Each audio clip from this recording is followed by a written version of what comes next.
ठीक है। अब इसके लिए हेलो दोस्तों, क्या हाल चाल। मैं सहल गुप्ता आपका फिर से स्वागत करता हूँ अपनी इस नई वीडियो में। तो आज हम क्या करने वाले हैं, आज हम करेंगे 7.8 एक्सरसाइज पूरी ख़त्म। ठीक है। और इससे पहले जैसे कि आप सपोर्ट मुझे कर रहे हो तो और ज़्यादा थोड़ा सपोर्ट दिखाओ, है ना। जल्दी से जल्दी 1000 सब्सक्राइबर करवाओ मेरे, ताकि मुझे ज़्यादा मोटिवेशन मिले और इसी तरीके से मैं आपका कंटेंट प्रोवाइड करवाता रहूँ। ठीक है। और भी मतलब आपको जोन सी रिलेटेड वीडियोस चाहिए आप उसके लिए कमेंट कर सकते हो मुझे, उसको आप कमेंट करो तो मैं आपको उसके लिए प्रोवाइड करवाऊँगा वीडियोस। ठीक है। तो आप देखो, पहले सबसे पहले ये क्वेश्चन नंबर 17 है, ये क्वेश्चन नंबर 18 है, इसको सॉल्व करते हैं। ठीक है। तो क्वेश्चन नंबर 17 देखो डायरेक्ट हो रहा है सॉल्व। कैसे कि अगर मैं इसका डायरेक्ट इंटीग्रेशन करूँ तो मेरे पास इसका इंटीग्रेशन मेरे पास क्या आ जाएगा, इसका डायरेक्ट इंटीग्रेशन मेरे पास आ जाएगा sir 2 10x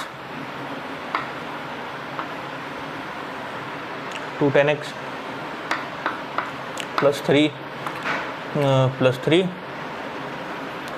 x square, 3x square कह रहा हूँ, 3x की पावर 4/4 प्लस 2 की पावर और 2 × x। और मुझे क्या करना है इसमें से ऐसे, तो upper limit minus lower limit 210 π/4 plus π/4 की पावर 4/4 प्लस 2 × π/4। ठीक है। और इसको मुझे माइनस करना है किससे, देखो अब 0 पुट करो, इसके अंदर 0 पुट करोगे तो 10 0 क्या होता है, 0 होता है। ठीक है। प्लस सर ये 0/4 प्लस 0, यानी ये पूरी टर्म तो मेरे पास क्या हो गई, 0 हो गई एक तरीके से, है ना। तो मुझे इसको सॉल्व करना है। देखो 10 π/4 की वैल्यू 1 यानी 2 प्लस, मैं अगर इसको सॉल्व करूँगा तो मैं इसको कुछ इस तरीके से लिख देता हूँ, पाई की पावर 4 है ना अपॉन 4 की पावर 4 और नीचे एक और 4 है, तो यानी मेरे पास क्या हो जाएगा 4 की पावर 5, थोड़ा बड़ा बड़ा लिख देता हूँ, 4 की पावर 5 हो गया। प्लस अब आप इसको इससे काटोगे 2 पर तो क्या आ जाएगा, ये π/2। तो ये आपके पास क्या आ गया, आंसर आ गया इसका। थोड़ा एलसीएम लेके थोड़ा और सॉल्व कर देना इसको। ठीक है। अब देखो इसी तरीके से 18th क्वेश्चन है। अब 18th क्वेश्चन क्या है कि सर मुझे ना इधर देखो एकदम ना ब्रह्मास्त्र दिख रहा है, मुझे दिख रहा है आपको कैसे, क्योंकि सर cos 2x का आपके पास फॉर्मूला क्या होता है, cos² x minus sin² x होता है ना। अब इसमें देखो अगर आप ध्यान से देखोगे तो इसमें क्या आ रहा है आपके पास, अगर मैं इसमें से क्या करूँ, इसमें से माइनस निकाल दो तो ये कुछ इस तरीके से, तो मैं यानी सर cos x की जगह पे क्या लिख सकता हूँ, cos² x/2 minus sin² x/2 लिख सकता हूँ, है ना। अब देखो मैं इसमें से अगर माइनस का साइन निकालूँ तो यही वाली तो कंडीशन बन रही है मेरे पास, यानी मेरे पास क्या बनेगा 0 से लेके पाए। ठीक है। और अगर मैं माइनस का साइन कॉमन निकालूँ तो क्या बनेगा मेरे पास, cos² x/2 minus sin² x/2 dx बनेगा, है ना। अब देखो माइनस इंटीग्रेशन। ठीक है। अब मैं इसका इंटीग्रेशन, चलो अभी पहले लिखो तो सही इसको पूरा, है ना। तो ये cos x हो जाएगा dx। अब देखो मुझे को cos x का तो सर मुझे इंटीग्रेशन पता है, क्या होता है सर इसका इंटीग्रेशन, प्लस का sin x यानी माइनस का sin x, और मेरे को इसका क्या चाहिए सर, 0 से लेके पाए तक, यानी अब इसके अंदर आप क्या पुट करोगे sir, minus sin pi minus sin 0। अब आपको पता होना चाहिए सर sin पाए भी 0 होता है, ये भी 0 होता है, तो यानी माइनस का 0 माइनस 0, यानी आपका आंसर क्या आ गया, 0 आ गया आपका आंसर। ठीक है। फटाफट से इसे नोट करो, फिर अगले क्वेश्चन पे चलते हैं। तो जैसा कि आपने देख ही लिया होगा कि मेरा कैमरा टूट गया, तो इस वजह से मैं ना वीडियो डाल नहीं पाया। चलो कोई बात नहीं, किस्मत ख़राब चल रही है, लेकिन आप मेरे को सपोर्ट करो इसी तरीके से, प्लीज़ सब्सक्राइब करवाओ चैनल, है ना। तो देखो फिर ये वाला क्वेश्चन देखते हैं। ठीक है। क्वेश्चन नंबर 16 क्या है मेरे पास, 6x + 3 अपॉन में 6x मतलब x² + 4।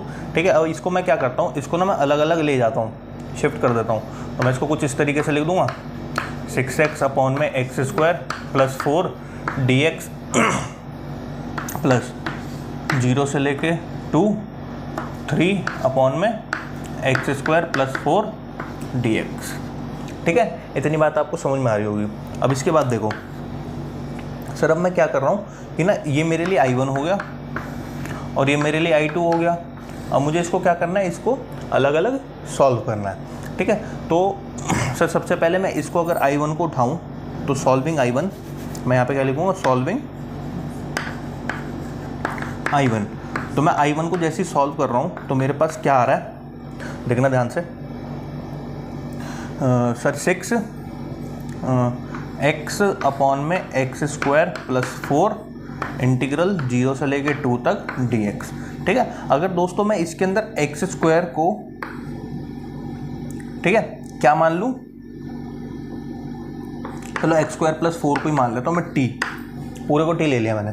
तो इसके बाद मेरे पास क्या आएगा, 2x dt ओवर dx, है ना। और अगर आप ध्यान से देखो तो सर मैं अगर dx को इधर ले आऊँ तो 2x dx is equals to मेरे पास dt हो रहा है कि नहीं हो रहा। ठीक है, अब मैं इसके बाद क्या करूँगा, अगर मैं इसको देखूँ ध्यान से इसको, तो मेरे पास क्या बन रहा है सर, 0 से लेकर 2 तक। तो मैं इसको ऐसे लिख सकता हूँ, देखो 2 × 3 × x, है ना, और 3 को मैं बाहर लिख दूँ अगर, तो मेरे पास क्या बचेगा अंदर, 2x dx, और 2x dx की जगह पर मैं क्या लिख सकता हूँ, जैसे कि ऐसे 2x dx बचेगा फिर, और नीचे क्या बचेगा मेरे पास, x स्क्वायर प्लस 4। ठीक है, तो मेरे को पता है कि सर मैं ना 2x x स्क्वायर प्लस 4 की जगह पे क्या लिख सकता हूँ, मैं t ले सकता हूँ। ठीक है, और 2x dx की जगह पर मैं क्या लिख सकता हूँ, dt लिख सकता हूँ। ठीक है, अभी देखो लिमिट पुट नहीं कर रहा मैं इसके अंदर। ठीक है, लिमिट क्यों नहीं पुट कर रहा, क्योंकि मेरे पास इंटीग्रेशन हो गया t के रिस्पेक्ट में। ठीक है, पहले x के रिस्पेक्ट में था, तो अभी पहले इसको सॉल्व कर लो। तो इसका मेरे पास क्या आ जाएगा, log t। ठीक है, अब t की इसमें वैल्यू पुट कर दो log t में, तो क्या आ जाएगा आपके पास, log x स्क्वायर प्लस 4। ठीक है, और मुझे इसके अंदर लिमिट पुट करनी है, किससे कहाँ से कहाँ तक, 0 से लेके 2 तक। इतनी बात आपको समझ में आई होगी। ठीक है, अब देखो, अब मैं सॉल्व कर रहा हूँ I2। ठीक है, तो यहाँ पे सॉल्विंग I2। ठीक है, तो मेरे पास I2 क्या था, ये था मेरे पास 3 0 2 1/x स्क्वायर प्लस, अब देखो इसको 4 है ना, तो मैं इस 4 को क्या लिख सकता हूँ, 2 का स्क्वायर लिख सकता हूँ ना, तो मैं इसको क्या लिख दूंगा, 2 का स्क्वायर dx। आपको बात समझ में आ रही होगी। ठीक है, अब देखो इसको मैं सॉल्व करता हूँ आगे, तो I2 इक्वल्स टू, तो मैं इसके अंदर क्या लिख सकता हूँ, तो 3। ठीक है, अच्छा देखो सुनो, अगर मैं इसको सॉल्व कर रहा हूँ तो मुझे यहाँ पे ना integration of some special functions दिख रहा है मुझे, है ना, याद आ रहा है, 7.4 करी थी, याद करो। ठीक है, तो इसमें क्या करेंगे हम, sir √1/x square plus a square अगर आ जाता था मेरे पास, तो हम इसके डिफ्रेंशिएशन क्या लिखते थे, integration 1/a tan inverse x/a plus c लिखते थे, है ना, याद आ रहा है कुछ। ठीक है, तो मैं इसको वही उसी से सॉल्व कर देता हूँ। तो मेरे पास क्या आएगा सर, 1/a तो 1/a यानी 2 tan इनवर्स x/a यानी x/2। ठीक है, और इसके अंदर मेरे को लिमिट किसके पुट करनी है सर, 0 से लेकर 2 तक। आई होप समझ में आ रहा होगा आपको। ठीक है, अब देखो मेरे पास I1 भी सॉल्व हो गया और I2 भी, तो मैं इस इक्वेशन के थ्रू, इस वाली इक्वेशन के थ्रू मैं क्या लिख सकता हूँ sir, log x square plus 4 की लिमिट है मेरे पास 0 से लेकर 2 तक। ठीक है, प्लस, क्योंकि बीच में प्लस का था ना। ठीक है, तो प्लस का क्या लिख दूंगा, 3/2 tan इनवर्स x/2 0 से लेकर 2 तक। ठीक है, अब देखो इसके अंदर क्या करेंगे, इसके अंदर करेंगे सर log 2, इसके अंदर पुट करोगे तो 2 का स्क्वायर 4 + 4 8 माइनस log 0। ठीक है, तो log 0 क्या होता है, 0 हो जाता है। ठीक है, माइनस, ठीक है, इसको ऐसे ही रहने दो, प्लस 3/2। ठीक है, 3/2। अब देखो इसके अंदर पुट करोगे आप, ठीक है, 2, तो क्या आएगा आपके पास, tan inverse 1 minus tan inverse 0, तो आपके पास क्या आ जाएगा, log 8 प्लस, ठीक है, देखो tan 0 क्या होता है, 0 होता है ये, और इसकी क्या आती है, π/4, तो 3π/8, तो ये आपके पास आंसर हो गया। आई होप आपको समझ में आया होगा ये क्वेश्चन, ठीक है। बहुत बढ़िया क्वेश्चन था, इंपॉर्टेंट क्वेश्चन था, तो आप इसको सॉल्व करो फटाफट से। तो आइए दोस्तों देखते हैं 20वां क्वेश्चन। तो 20वां क्वेश्चन आपकी स्क्रीन पर है। अब देखो इसको ध्यान से, ठीक है। तो सर इसको अगर मैं देखूं ध्यान से तो मैं इसको अलग अलग ऐसे लिख सकता हूँ, 0 से 1 x e x dx plus 0 से 1 sine pi x by 4 dx, ठीक है। अब देखो मैं इसको अगर अलग अलग सॉल्व करता हूँ, सर इसको मैं I1 मान लेता हूँ और इसको मैं क्या मान लेता हूँ, I2, ठीक है। तो मैं अगर I1 को सॉल्व कर रहा हूँ, क्या लिख रहा हूँ मैं यहाँ पे, सॉल्विंग I1। अगर मैं I1 को सॉल्व कर रहा हूँ तो मेरे पास क्या मिल रहा है रिजल्ट, सर अगर मैं सिर्फ ना भी इसका इंटीग्रेशन देखता हूँ, अभी लिमिट को छोड़ दूँ, ठीक है। अगर मैं इसका सिर्फ इंटीग्रेशन देखूँ ऐसे, तो मुझे इधर दिख रहा है सर क्या, प्रोडक्ट ऑफ टू फंक्शंस, ठीक है। और प्रोडक्ट ऑफ टू फंक्शंस के लिए मैंने आपको क्या बताया था, आपको ये बताया था कि अगर सर डिफरेंशिएशन करना हो आपको तो उसमें क्या लगता है, प्रोडक्ट रूल। और अगर प्रोडक्ट ऑफ टू फंक्शंस का आपको इंटीग्रेशन करना है तो उसमें लगता है इंटीग्रेशन बाय पार्ट्स। क्या लगता है, इंटीग्रेशन बाय पार्ट्स। भूल गए, अरे आइलेट याद रख लो भाई। आइलेट से क्या पता लगता है आपको कि हमें फर्स्ट फंक्शन किसको मानना है, ठीक है। तो सर इसमें इन्वर्स ट्रिग्नोमेट्रिक फंक्शन दिख रहा है, नहीं दिख रहा। लॉगरिथम इसमें दिख रहा है, नहीं दिख रहा। अलजेब्रिक एक्सप्रेशन दिख रही है, हाँ दिख रही है। तो इसको सर अलजेब्रिक एक्सप्रेशन क्या है मेरे पास, ये, तो इसको फर्स्ट मान लो और इसको क्या मान लो, सेकंड फंक्शन। तो अब आपको इंटीग्रेशन बाय पार्ट्स अच्छी तरह आता होगा, ठीक है। इंटीग्रेशन बाय पार्ट्स क्या कहते हैं sir, first function as it is, second function का इंटीग्रेशन माइनस, ठीक है। माइनस सर फर्स्ट फंक्शन का डिफरेंशिएशन, ठीक है, और इनटू में इंटीग्रेशन ऑफ सेकंड फंक्शन, ठीक है। और जो इससे मेरे को रिजल्ट मिलेगा उसके पूरे का इंटीग्रेशन कर दो आप। ये आपका इंटीग्रेशन बाय पार्ट्स कहता है, ठीक है। तो अगर आप इसका सॉल्यूशन निकालोगे तो आपका सॉल्यूशन क्या मिलेगा सर, x, इसका इंटीग्रेशन e की पावर x होता है, ठीक है, माइनस, और इसको करोगे तो आप क्या मिलेगा आपको सर, x का डिफरेंशिएशन 1, तो इंटीग्रेशन ऑफ ex का इंटीग्रेशन ex, तो ex dx। अरे बोलो ना, समझ में आ रहा है, ठीक है। अब देखो ध्यान से, तो आपके पास रिजल्ट क्या मिलेगा आपको, x ex,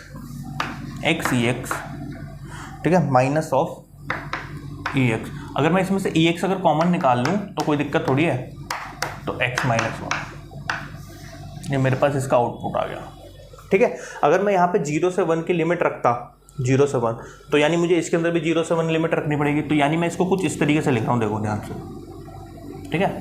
आप समझदार हो तो मैं इसको ऐसे लिख सकता हूँ, 0 से 1, ठीक है। इसको छोड़ दो अभी यहीं पर ही। अब आप सॉल्व करो इंटीग्रेशन 2, मतलब I2 सॉल्व कर रहा हूँ मैं। I2 क्या मेरे पास, 0 से 1, ठीक है, sine pi x by 4 dx, ठीक है। अब आपको इतनी चीज़ तो पता हो गई है ना, जैसे साइन 2x का करते थे हम उसका करते थे एक्सरसाइज 7.1 में। तो क्या कहते थे सर, इसका इंटीग्रेशन क्या होता है, माइनस का कॉस पाई x बाय 4, और जो इसके अंदर एंगल होता था उसके डिफरेंशिएशन से हम उसको डिवाइड कर देते थे, ठीक है। तो इसका डिफरेंशिएशन क्या आएगा सर, पाई बाय 4, तो मैं इससे डिवाइड कर दूंगा। अरे बोलो ना, समझ में आ रही है ना, पाई बाय 4 से मैंने इसको डिवाइड कर दिया।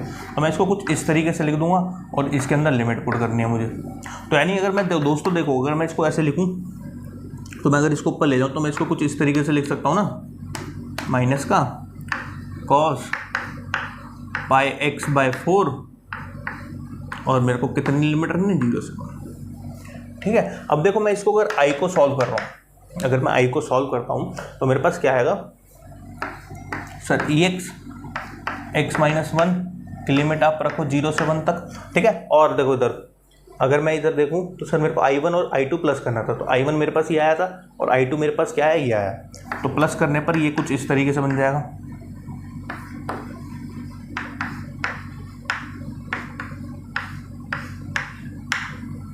ठीक है। अब इसको सॉल्व करना है रैंडमली। तो क्या आएगा आपके पास सर, इसके अंदर जैसे ही 1 पुट करोगे तो सर ये 1 माइनस 1, यानी ये पूरी टर्म 0 हो जाएगी, बोलो ना, है ना। तो यानी ये पूरी टर्म 0 हो जाएगी, तो 1 पुट करने पर तो 0 हो रही है। अब मैं अगर 0 पुट करूंगा तो क्या होगा सर, E0, ठीक है, माइनस में था, अरे यार इसको मैं ढंग से ही लिख देता हूँ ताकि ना तुम कंफ्यूज ना हो। जैसे 1 पुट करा E1 1 माइनस 1 माइनस, अब 0 पुट करूँगा, अपर लिमिट माइनस लोअर लिमिट होती है, तो E0 0 माइनस 1 ये आएगा माइनस 4 पाई, थोड़ा बड़ा लिख देता हूँ, 4 पाई कॉस। अगर मैं इसमें 1 पुट करूँगा तो क्या आएगा मेरे पास, कॉस पाई बाई 4 माइनस, ठीक है। अगर इसमें 0 पुट करूँगा तो क्या आएगा, कॉस 0।